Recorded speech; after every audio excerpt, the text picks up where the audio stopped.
Mm-hmm.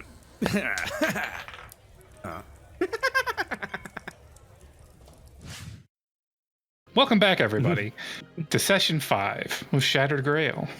Now, where'd we leave off? That's right, in the Vor dungeon. Yeah. The Vungeon. Yeah. No, I think we were all fully healed.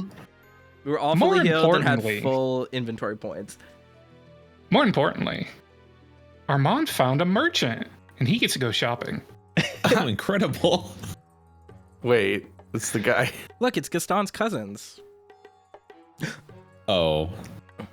I broke it by moving. Hey, that guy looks familiar. That guy does look familiar.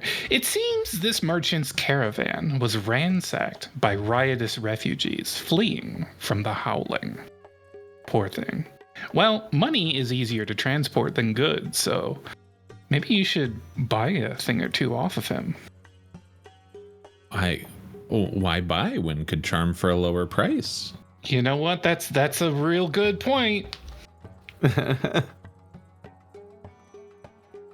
Didn't you steal something worth 500 GP last time? Uh-huh. So what was that? That's in your inventory, actually. Is it? It is. Items. Down at the bottom, you have a list of treasures. Oh my goodness. Now, this merchant seems to be a bit amiss. His cart has been completely deconstructed and laid out crosswise, very organized, but it's going to be very difficult for him. And you think he could use some sympathy, don't you? Give me an insight willpower if you'd like to charm him. Absolutely.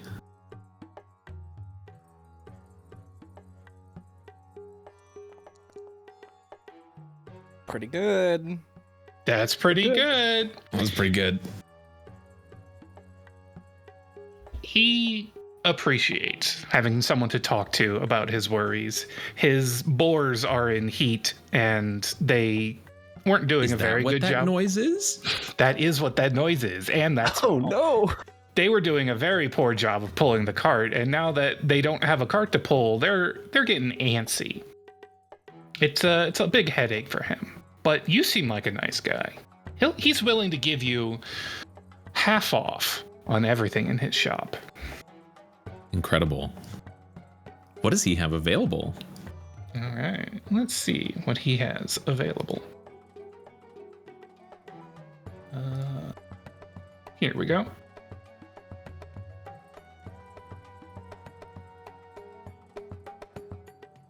Seems he has just wool products, and that's all. They all kind of smell like Ingvi, actually.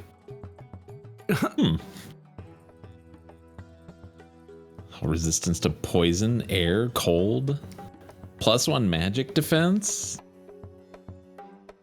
Is that smells like Ingvi, or is it like getting a lot of Boss Baby vibes around here when you've seen one? They don't all smell the same.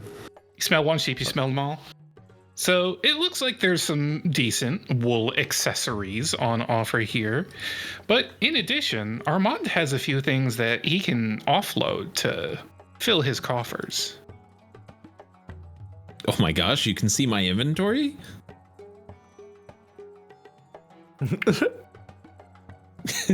I could just sell her staff. This seems like a good idea.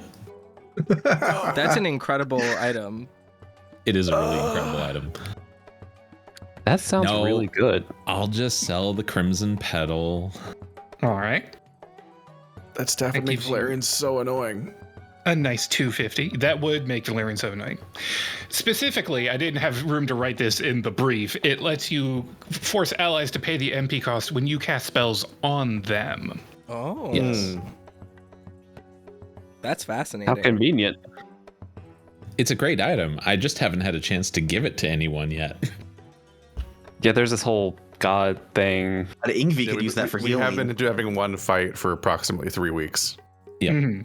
It's gone on for a little while. All right, the Crimson Petal has been sold.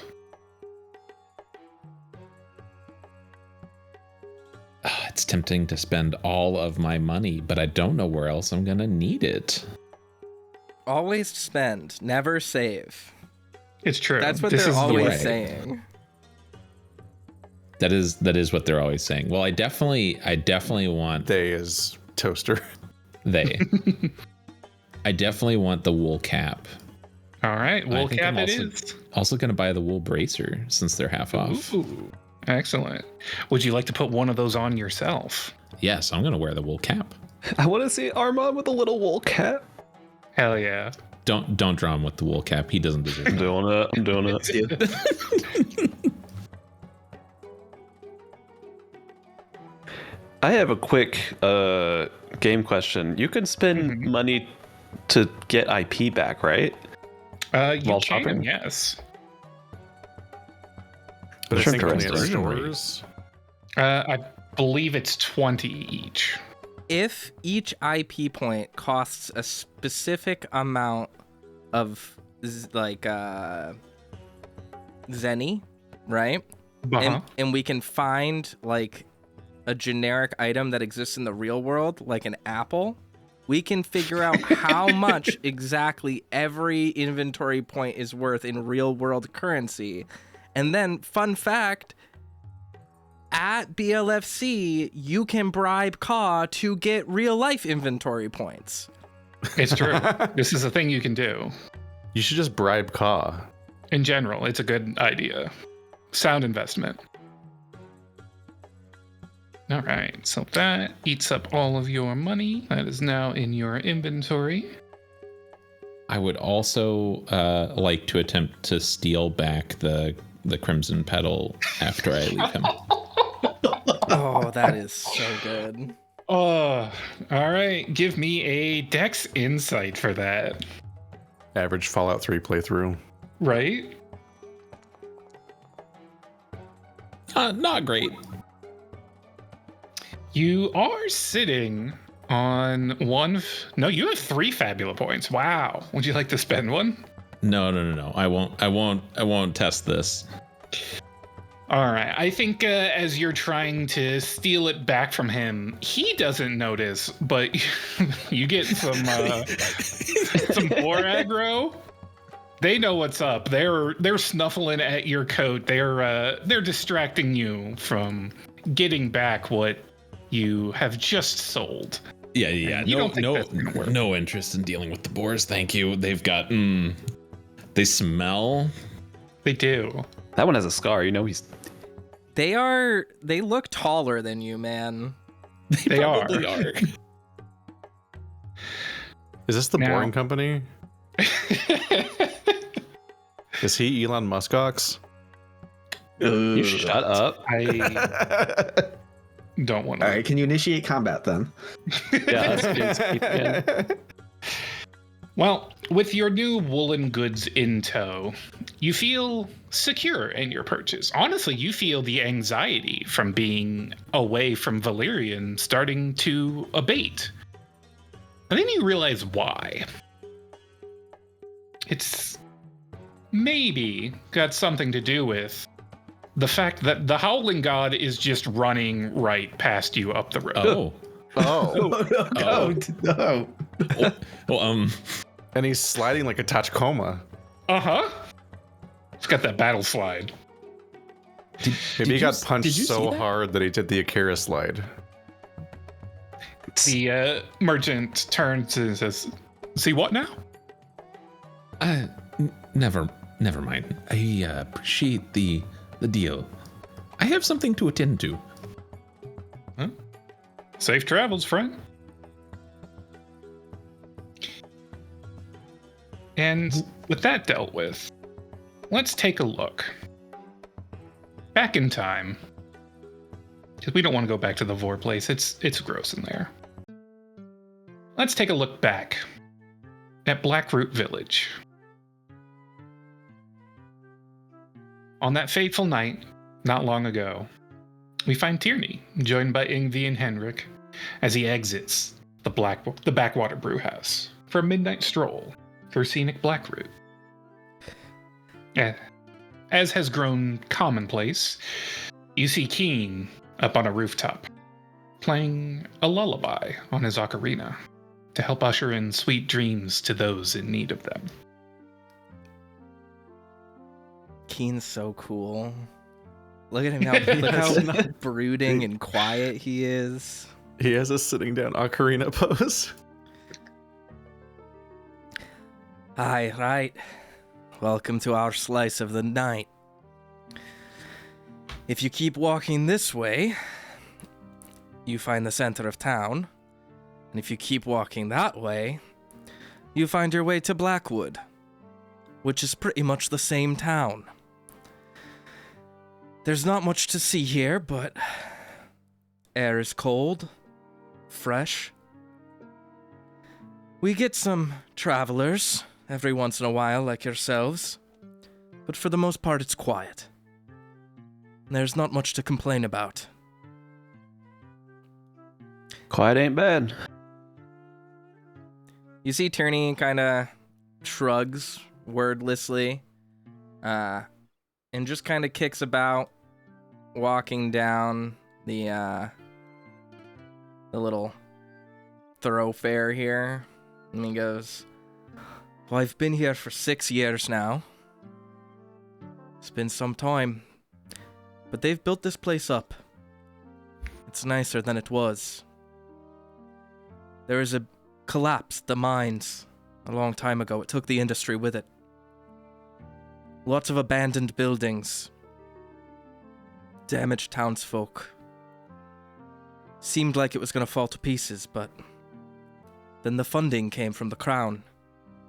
They set up the roads, the merchant ways, the paths. They did good for us out here, in the mud. There's a lot of appreciation for the crown here." And I think when Tierney says that, he turns around and looks at the two of them, and his expression darkens. He says, "State your business plainly. What are you doing here? What are ye looking for? You look like one of the night singers, is that right?" And he mentions to Ingvi, "One of the mountain folk. And you," and he looks at Henrik and he says, "You're one of the warring tribesmen, aren't you? What business do ye have here? 'Cause I will not tolerate you starting trouble." I think that Ingvi just kind of looks back at Henrik wordlessly and then turns to Tierney and looks up at the night sky. Just kind of takes a moment to think about it. Well, strange as it may sound, just passing through, trying to figure out exactly what it is that we're looking for. Can't speak for my friend here, but he just points his staff up to the sky. Just following what I see.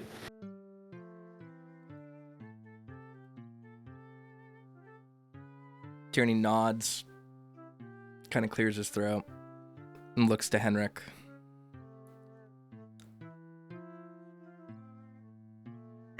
Well, as far as I'm concerned, my business isn't any of your business. Well, you're right about that. And trust me, friend, I don't want to stick me nose in whatever shit you found yourself in. But I'm speaking to you as a man, plainly, honestly. You seem like good lads. But as long as you're not here to cause trouble, you won't find trouble with me. Sounds like we're all good then. Very well. Well, it's a pleasure to meet you two. I don't know if I've gotten your names yet. Henrik. Ingvi. You can call me Tierney. Doubt you could say my real name anyway. And he kind of moseys. Oop. Once again, I have clicked the wrong window. He moseys on he wanders over to the well and kind of does that sort of thing where he looks like he's looking down into it and then sits on the barrels there beside it. He sits on these barrels and he kind of looks up at the night and he says, "The bounty board. We've had a few people come through looking for work. If money's what you need, there's plenty of work to be had. We need to rebuild the bridge. There's been some slime sightings in the woods. You can go eradicate those. And then there's this whole thing with this mage. That one's special, though. I wouldn't concern yourself with it." I think that Ingvi would perk up at the sound of that. What kind of mage we talking about? Ah, you know the type. He's supposedly from the Aeria Quies. Some spell slinger. Calls himself the God's Tamer. Does any of this sound familiar? Give me an insight for Ingvi to recall what you might have heard about this in passing. Oh, Wow. Yeah, that's a critical Okay. opportunity there. I'm gonna say yes. You have absolutely heard tales of this in passing. In fact, I will let you ad lib if you like and alter the story, if it so behooves you, based on this prompt. huh. I'm trying to think what I think that like in our journey so far, Ingvi has definitely heard just kind of what the general vibe is with this person, but each different time has been told it's a little bit different, but there are some consistencies here and there. What doesn't Tierney know about Valerian? So Tierney knows pretty much everything that would be legal, I guess, like anything dealing with his charge as like basically a militiaman here, right? He knows Valerian's general description. He knows that he is allegedly a mage. Secretly, he knows that the capital wants him for some reason, and that his bounty is notably wanted alive, not dead. And then he knows, of course, that there's like a list of crimes, right, that he's committed. He's cast magic, he's caused ruckus using magic, public safety concerns. He's responsible for some kind of event that happened at the Aeria Quies that caused structural and like damage and loss of life. That's basically like anything like that is what Tierney knows.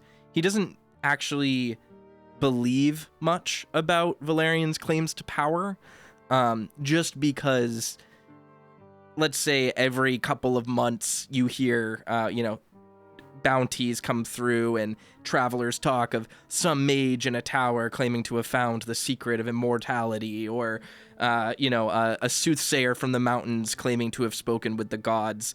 And adventurers, all of these tales, they snowball and they get bigger and bigger, and then turns out some merry band of adventurers or militiamen take them in, and they're just nerdy mage types that have delusions of grandeur.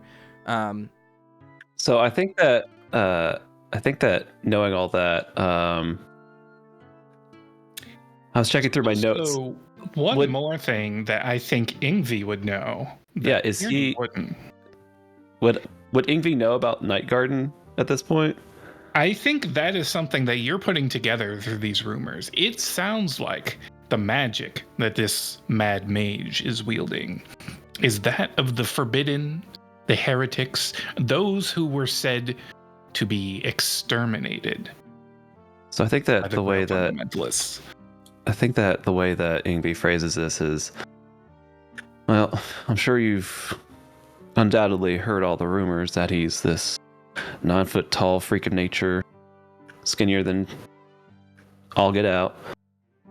purple, big ears. But Dumb face. what a lot of people don't seem to put together is something about his magic. It's kind of not typical. Does the name Night Garden ring any bells for you?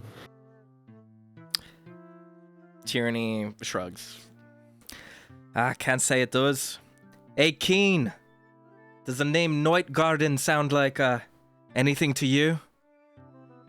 I wouldn't The yell deer- that out.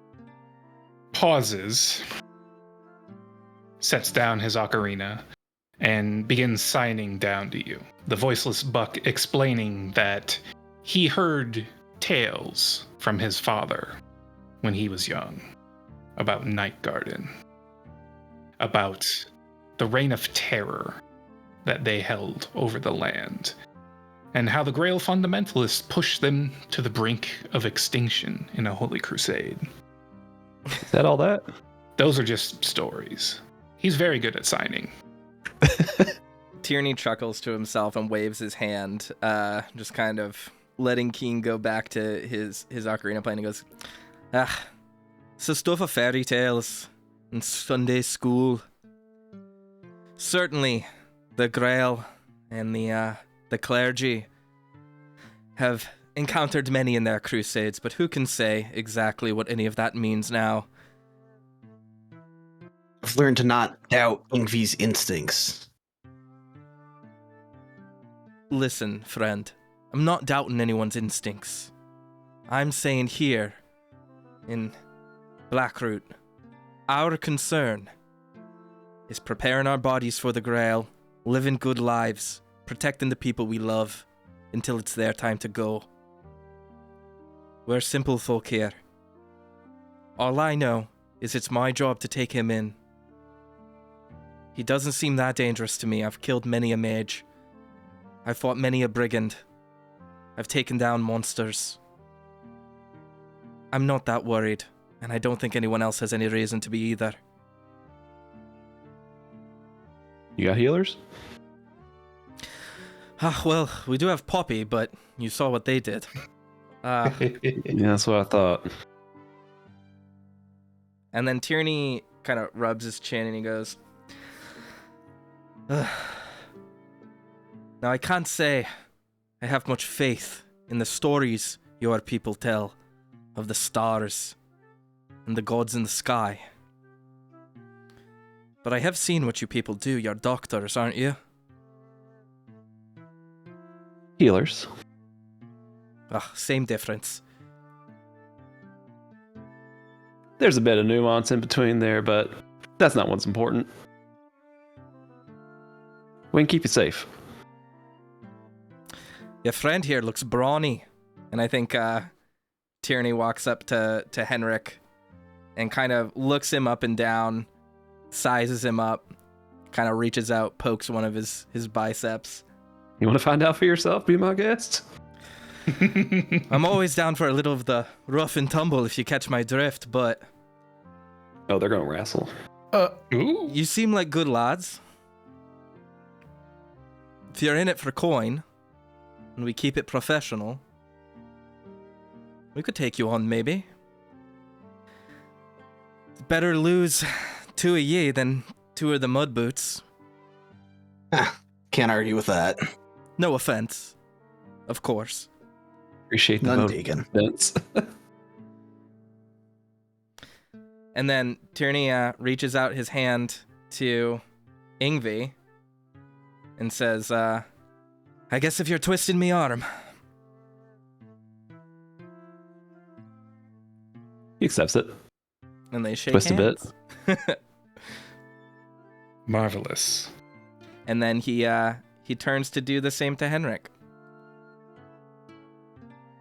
Maybe just like give him a little wink. Show what you Give got. him a very strong fist bump, as is tradition in my culture. Yeah. Ah, The Orion Federation fist bump. Now, while this trio seems to have formed an alliance on this auspicious night, They fail to notice that they are being observed from afar. Zooming out. Oh, there we go. This agent of some other faction has seen what he needs to see and disappears into the night.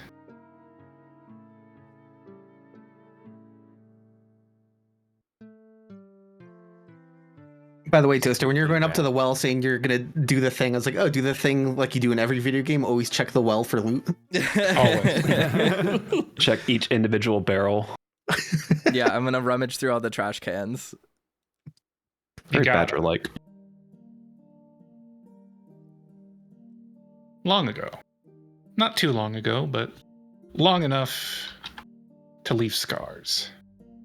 Atop the Aeria Quies, high above the clouds, Valerian stands, wing ragged from his brutal beating at the hands of Zatar. The gift of flight no longer his to wield.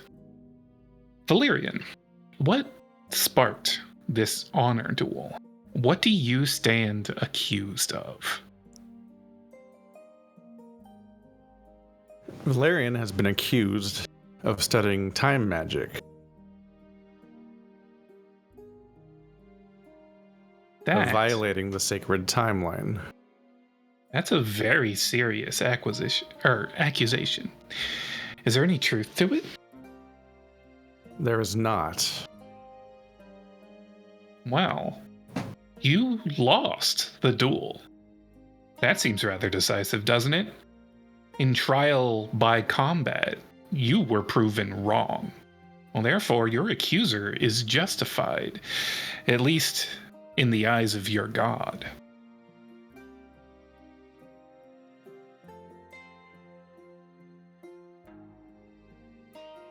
Now, what fate is it that awaits you here on the Ledge of the Condemned? Valerian is to be discarded, exiled. Zatar approaches you from behind. The rush of battle faded. He sets his arm gently on your shoulder that he's probably dislocated already. And as it stings with pain, he asks, "You ready for your final flight, bud?"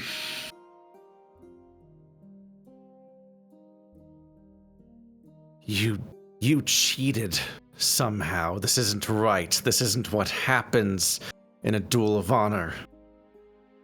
You are wrong. Well, if I'm wrong, then blame God.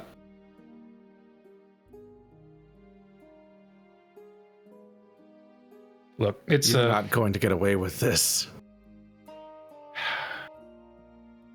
There. It's a good thing Vidalia isn't here. She wouldn't want to see you like this. Don't worry, bud. I'll take good care of her. And with that, he walks you to the end of the ledge. And with a push, you fall. You fell into the pit of the hungry god.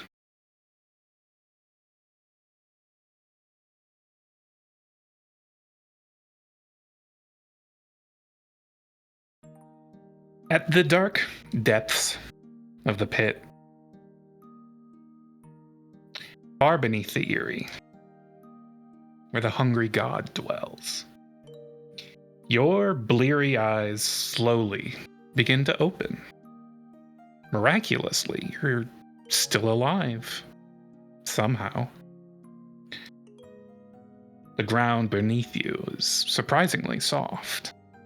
Some sort of mud, maybe? Or ash? Soot? It's so dark you can't tell. Scattered around you, the remains of other fallen are impaled upon jagged rocks. A fate you may as well have shared. You aren't getting out of here. And what's that before you? It almost looks like snow. but the golden veins running along it that sprout gilded leaves give it away. That and the fact that it's breathing a little bit. It's the hungry god. It's your god, the god that either betrayed you or didn't hear your prayers to begin with. Just as the peace of oblivion nearly sees fit to claim you, soft, shallow footsteps perk your ears.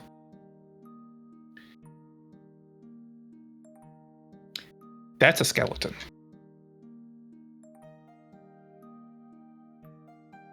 The Here to tall... finish the job.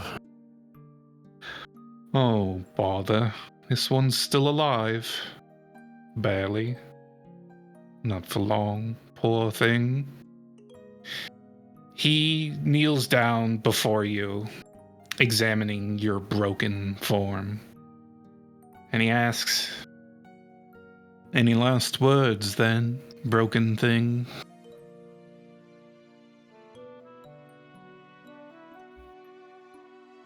Bow. A voice cackles in the distance, not from the skeleton, but from further behind where he came from. You see an impossibly old man arrive, examining you with a smile and poking you with his cane. And he says, "Ho, ho, ho, ho! This one's still got some bite left to him." Unhand me, you will not touch me.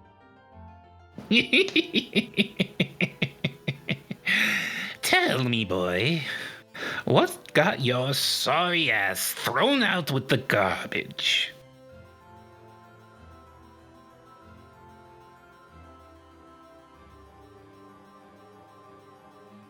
There are no gods.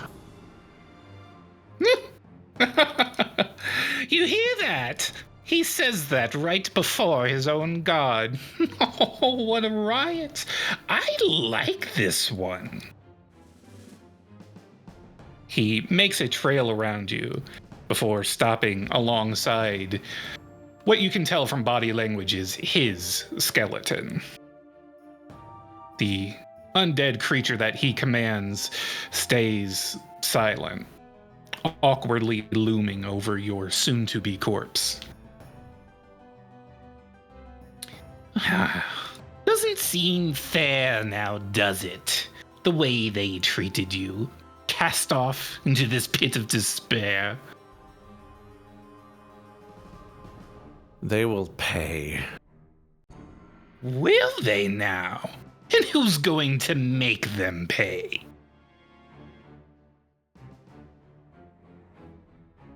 Do I have to spell it out? Feisty. He turns to his skeleton and takes a dagger from the skeleton's hip, then throws it right before Valerian. Now then, why don't you show me what it is you're going to do about it? Can Valerian even move? Barely, but yes.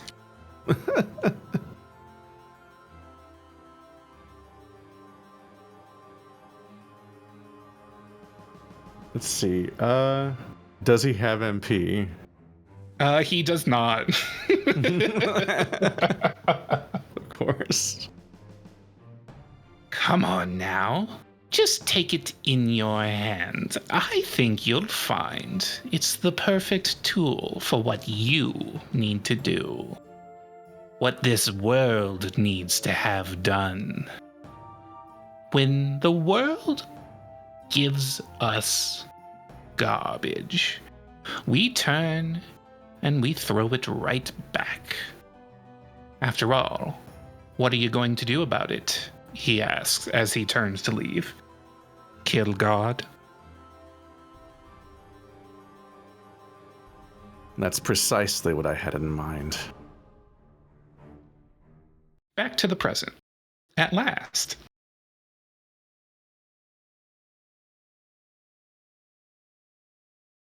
Here, in the belly of the beast, Valyrian continues his ritual, downgrading the howling god from a villain to a mere arcanum, which unfortunately means he does not give Armand and the rest of the party a Fabula point for running by in a blink and you miss it cameo. Shame. Shame. This is something that has kept me up all night, every night for a week. Tell me about it. And it's definitely not all the Genshin Impact I've been playing. It's this specific thought. We're inside the mouth of the Howling God right now, inside his maw, right? Valerian and Ingvi are. The rest of you are a bit deeper. Well, okay, but does that not imply that every tile on the ground is an appearance of the god, and we should actually have hundreds of Fabula points at this point? Listen, I'm just saying. You don't get anything if you don't ask for it, okay? Jeez. You never stopped seeing the Howling God, so... Oh, I see. That's how it works? I blinked, therefore. Every time I blink, it give me a Fabula point. Listen, okay? Give me a break. I'm trying to play a game. Trying to play a game here. Toaster's over here like, oh, you're a villain? How many teeth you got? I'll have that many Fabula points now. Listen, there's a lot of stories I want to change, okay? There's a lot of dice I gotta reroll. We're on a timetable here. We got Fabula points to burn.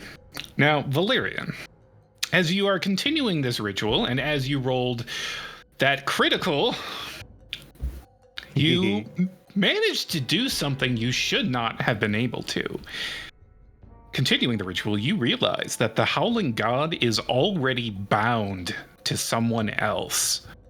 But because you scored a critical, you can override that. Oh. Would you like to continue? There is only one God Tamer. That sounds pretty conclusive to me. Who are you talking to? Meanwhile, further in the depths of the beast, Tierney and Henrik stand face to face with a thing without a face. The skeleton nervously pokes his fingertips together and he asks, "Would you like some tea?" Tierney slowly looks over to Henrik and then looks back at this thing. I know we can see the sprite, but how intimidating is this thing in person? Like, what is its body language like? What is its stature like? Has Tierney ever seen anything like this before? You've probably not actually seen any undead before. Most haven't. But you would have imagined that the undead would be mindless killing machines at worst, or stoic at best. This creature seems utterly depressed and anxious and fretting over every little thing. He stands hunched, slouched, a good foot shorter than he would be if he stood upright. Though he is quite tall, you think he would blow over with a stiff breeze. Tierney, I think we should pass. You know what they say after all. Don't accept tea from a skeleton when you're in the throat of a god. That's true. They do say that. Tierney nods and he goes, "You're right about that, but what's one more heresy to add to the pile of shit we've stepped in today?" And then he looks at the being and says, "Unfortunately, I don't like tea. It gives me an upset stomach." Well, I suppose I can get out the soup. Tierney raises an eyebrow at soup and then looks to Henrik again. You know what they So- say? What's your deal? Do you like live here or something? Oh, I don't live anymore. Poor choice of words on my behalf. Is this your abode? I suppose. Until the master has need of me. God's willing, that will never happen again, but the gods have never been on my side. I'll say. Who's your master? Is he here? Oh, we'll be meeting him very soon. The beast takes us at his beck and call. Trust me, friend. The only thing the beast will be taking tonight. It ain't gonna be me. And Tierney whips his spear off his shoulder and points it to him. And he says, Ye unholy, it's my sworn duty to end you here, whence you should have ended before. Oh, thank God.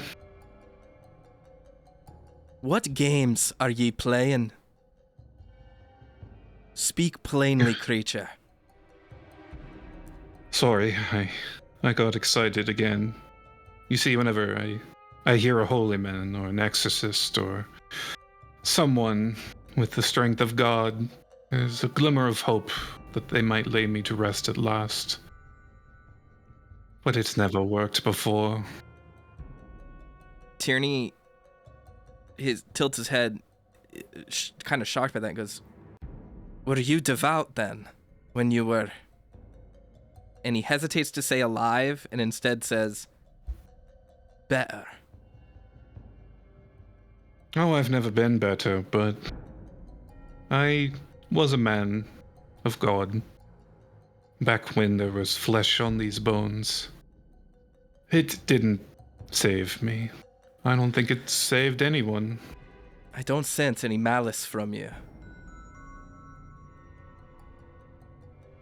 You notice, as you say that, he tugs on some marionette wire that's tied around two of his fingers, running up through the joints of his arms, all the way up to his hood, to make the ears sewn into his hood droop.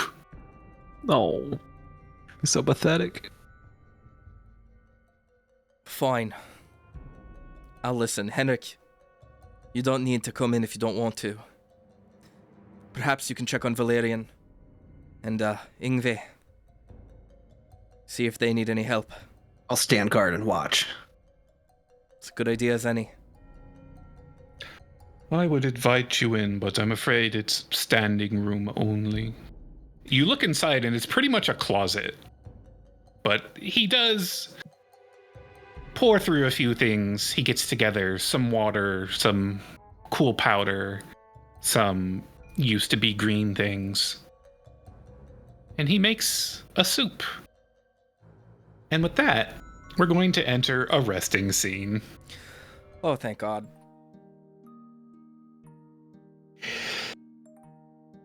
He's gonna take a nap here on the wet floor. Yeah, on a scale of 1 to moist, how moist is the floor right now? The floor is quite moist. It's a little upsetting, actually, but it might be better than being inside the stuffy closet house. Okay. The sad skeleton brings you out soup, but he laments that he only has the one bowl, so you'll have to share it, unless you want him to get the soup rag. Oh no. No. Please, no. Tierney sniffs the soup. Do I need to do any rolls to make sure that the shit isn't poison? Yeah, sure. Give me an insight. Okay. I'll try. Roll check. I always accidentally click group check first. We'll all check the soup together. Soup check. It's a 7. It doesn't smell great. Would you like to spend a Fabula point to re-roll that? No, I think Tierney's probably eaten worse. and he kind of just How? Where? He's a soldier. He's like eaten like raw meat in the woods before to survive. He's been to war, dude. Things have been rough for him. But you've not had belly soup before. That's true. I mean, this is like moss. It looked like he pulled out green powder. Tierney goes, I suppose I've had worse. And then he just takes a big gulp of it and probably immediately grimaces.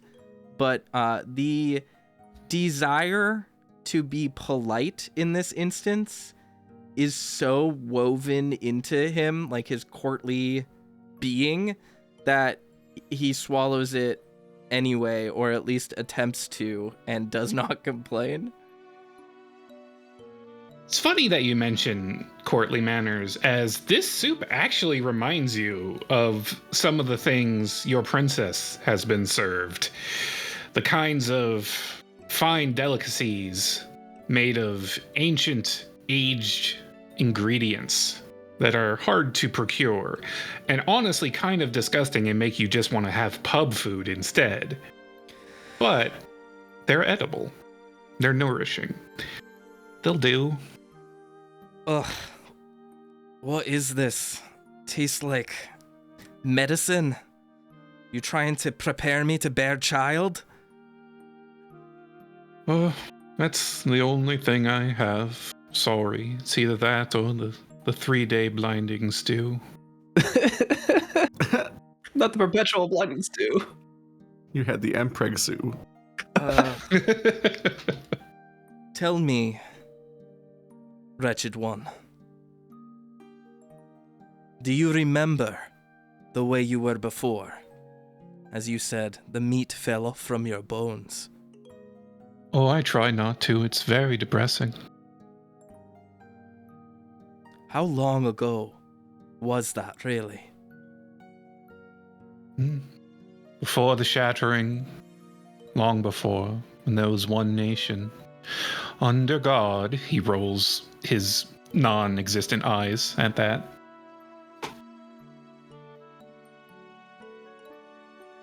You're an odd one, you know that. Yes, I'm quite aware. My master keeps me well reminded of it. And what of this master? There are many things I am not permitted to say about him, but rest assured you can ask yourself soon. Oh, Henrik, have you ever dealt with anyone like this in your past? Can't say I have, but if he's inside the throat of a god and he has an active master, I have a feeling our encounter is not going to be very positive here. Is what he says true? He looks to the skeleton. This depends on your disposition, I suppose.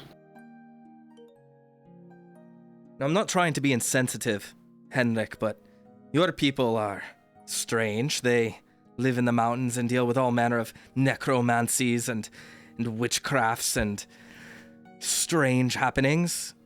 You sure you've never heard of anything like this?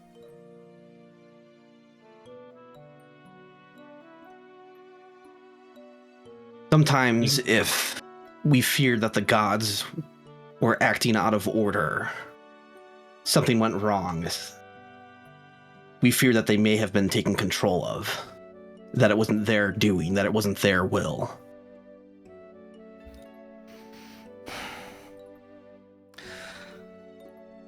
I don't know what to make of this. I've lived a good life. I've tried my best. I've sworn an oath. I did not expect this to be where I end up. While my men out there could very well be eaten or killed, I'm sitting here conversing with a goddamn skeleton, claiming to serve some master. While, and no offense intended, Henrik, but a savage from the mountains tells me that all the gods that I've been taught my whole life are blasphemy. may in fact be real, so excuse me if I'm sitting here right pissed. Oh, just because they're real doesn't mean they're not blasphemy. You'll see soon enough. I would second guess some of your dogmas, Tierney. Yeah, I never said what the church did always was right. All I know is that I don't know any better, okay? I lived my life well. I tried to be good. I was good to the people I knew, and as far as I'm concerned, I could be very well dead right now. Are we dead right now? Tierney says as he turns to the skeleton. I don't think so. I mean, I am, but not you. Well, that's a win.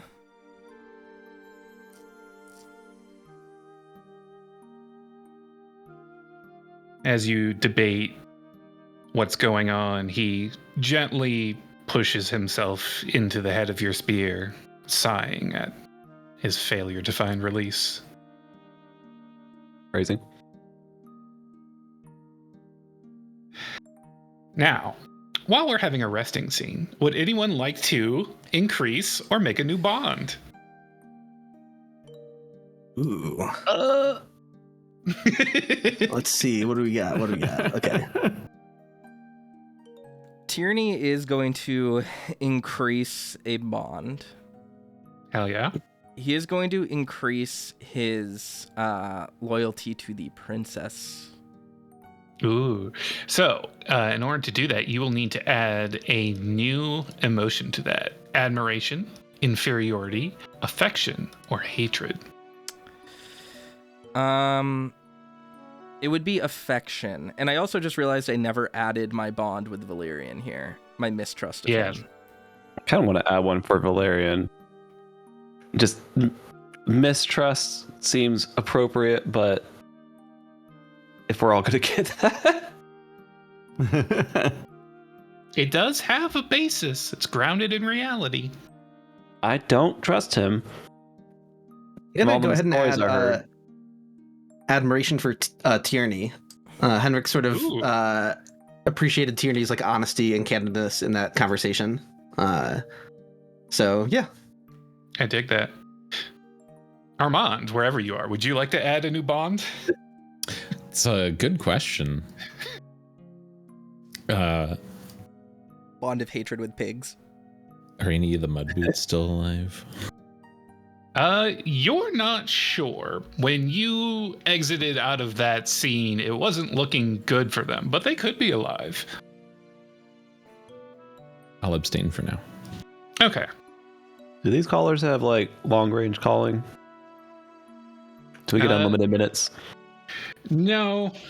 But the further away you get from Valyrian, the more you feel that compulsion to follow him and make sure he stays safe.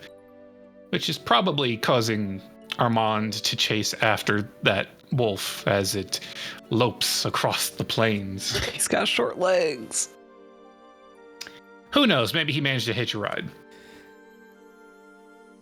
Do we get any health back from resting? Indeed, you will get full health, full MP, and thanks to the skeleton's supplies, you'll get full IP as well. Oh, thank Everyone, God. please fully restore all three of those. God, thank God. Yes. All right, I have added my bonds, and now time to just get I everything. feel oddly relaxed in here. It's kind of cozy once you get over the dog breath. Mm-hmm. Dog Breath City. That's it. All right. And with all of that taken care of, I assume none of the supplies to Valerian. oh, you get to rest. Yeah, you get all that. How? You are performing the ritual, but it's taking a while. You can sit down, meditate, focus on it, and the others can bring you soup in a rag. Where did y'all get soup from? You know what? Never mind. I'll thank you for the soup and not ask questions. This implies we can load our progress. Why is there a save? Oh, there's a save point in here. That's not good. So let's go ahead and save our game.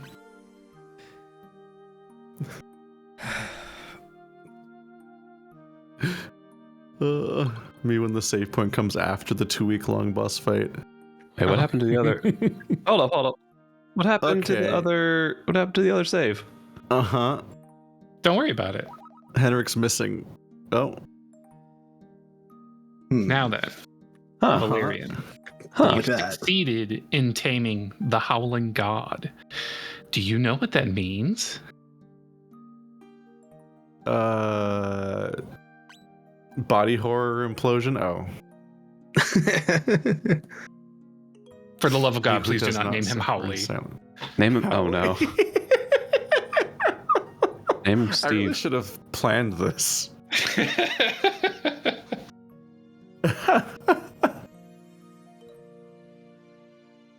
Oh my god. What did I name the other ones? We're gonna get. You didn't name the first one, and the sleeping god you renamed to Melon for melatonin. Melon. We all know how litigious Howley is, so calm down. Howley doesn't know anything has ever happened. Man, what a way to live. I admire that. Scrunt? No. That's the name you Yeah. picked? Oh no!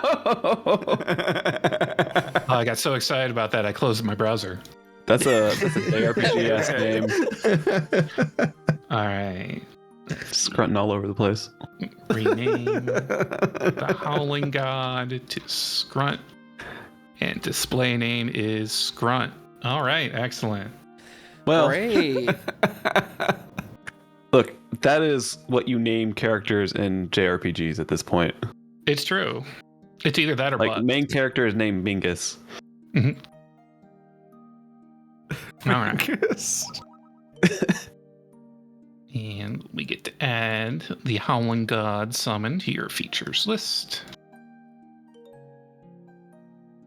So, you know what else that means, Valerian? That's what I was wondering more directly. Uh-huh. Tummy rumbly. His hands Oopsie. are from the rumbles only hands could satisfy. Shut the fuck up. With the Howling God tamed, its quest is lifted, and it ceases its tireless journey.